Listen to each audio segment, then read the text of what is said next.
Hey, Greg Foe, CXP Realty. Today I want to talk about the power of money in negotiating. You know, we've always heard that cash was king. I want to share a story with you.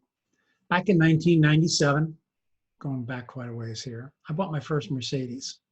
I've been doing pretty well for the past few months, and Gail and I were looking for a fun car. So while I was out test driving a Porsche Boxster, Gail wandered around the lot with the salesman. When I returned, she and the salesman were standing by a new 500 SL, a Mercedes 500 SL. Gail had that "I know something you don't know" kind of half smile on her face. "Honey, try this one," she said. I was pretty sure that I couldn't afford a new 500 SL, but the salesman was more persuasive than Gail, telling me that, heck, basketball players drive them and actually fit in them. I'm 6'4". Well, Gail and I took it for a spin, and I fell in love with the car. When I returned to the lot, the salesman was ready for me. It turns out the car had 7,000 miles on it, and it was 7 years old.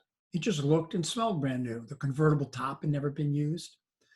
The toolbox in the boot still had its plastic envelope that had never been opened. I was being offered a 7-year-old car with 7,000 miles on it for $42,000. The only difference between that car and a brand new one was the wheel design and a vent towards the front. Well, we bought it.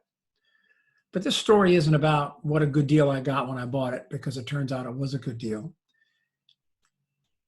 I pampered that car as much as the guy that owned it before. I never took it in the rain. I washed it and polished it and babied it.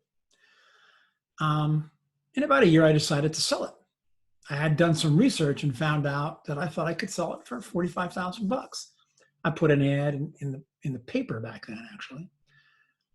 A man called me first thing Saturday morning and asked if I was firm on the price.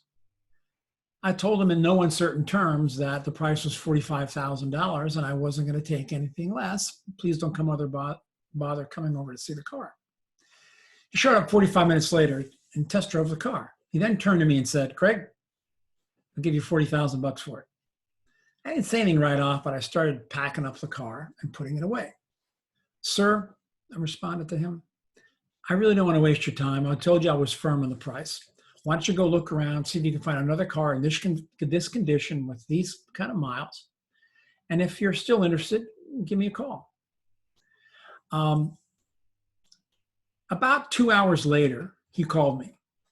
And he said he was ready to deal at $45,000. We arranged to meet at my office to sign the title and exchange the money.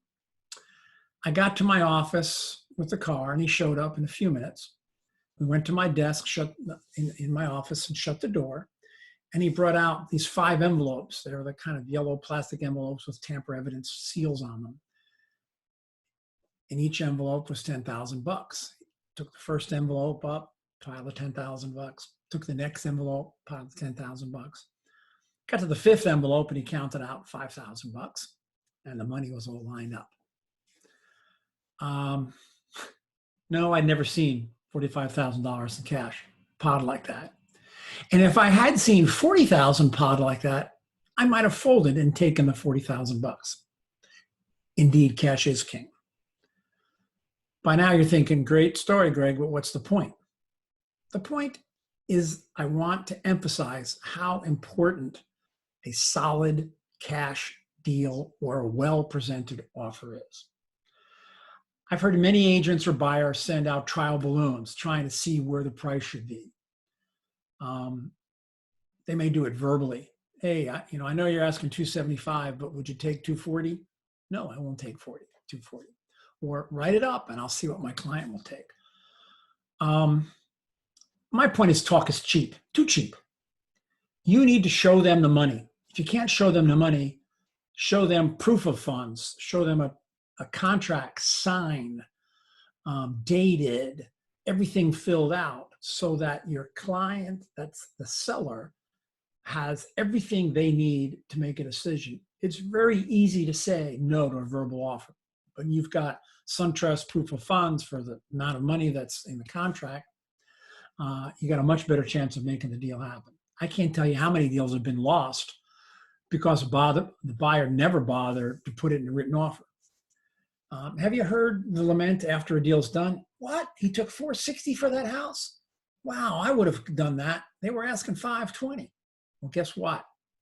You didn't offer it, so you didn't get the deal.